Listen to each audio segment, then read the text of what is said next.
बरोबर. काय केलंय शतावरी केंद्र सरकारने लावायला लागली. बोलू दे बोलू दे.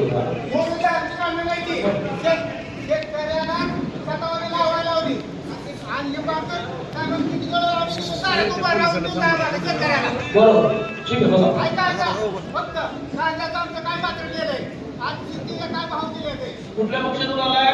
मी पक्ष नाही सर्वसामान्य शेतकरी आहे.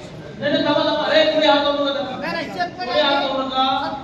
सत्ता माझं 22 लाख रुपये कोणी घेते आणि श्रीपाजी नाईक साहेब माझ्या पुढे येऊन शतावरी लावायला लागले. 22 लाख रुपये काका तुमचं मत कळलं. बसा काय? बसा. पुढे जा. केंद्र सरकार नाही नाही बसा भाऊ. कोणी हात करू नका जरा. बरोबर. म्हणूनच मी म्हटलं ना ओ काका, म्हणूनच मी म्हटलं की 500 पैकी